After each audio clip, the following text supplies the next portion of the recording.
A new report says the data centers may not overtax our electricity system if we are smart about how we power them.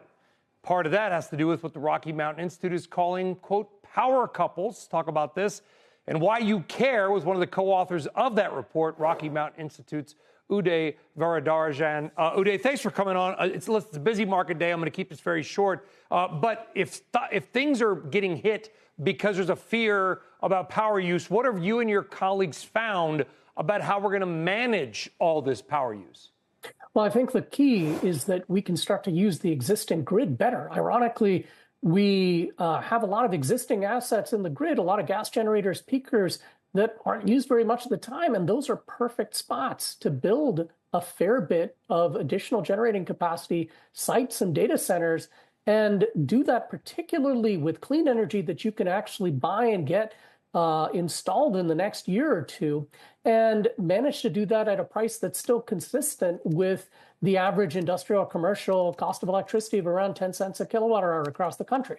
So we think this is an enormous opportunity. We see about 70% of the data center growth that we're seeing could be met by what we're calling these power couples, using the existing grid and using these existing gas interconnection points to build out data centers and renewables in ways that don't affect the rest of the grid, don't force you to do upgrades, but still deliver the power that the data centers need. Uday, this is gaining traction. Just yesterday, the CEO of Empire State Realty, a commercial firm, told us he was concerned about what was going to happen with electricity costs and demand.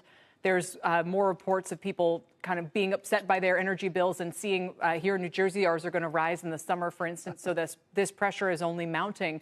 So give us some reassurance that this is a near-term thing that can help relieve pressure on the grid.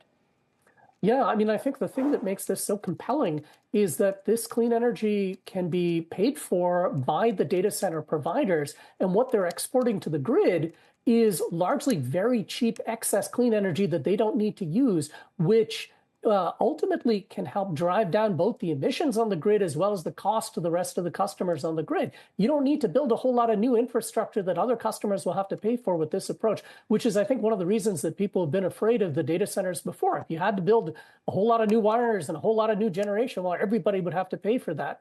In this way, the data centers pay for what they need and export relatively inexpensive power to the rest of the grid, and don't take any resources out of the existing grid.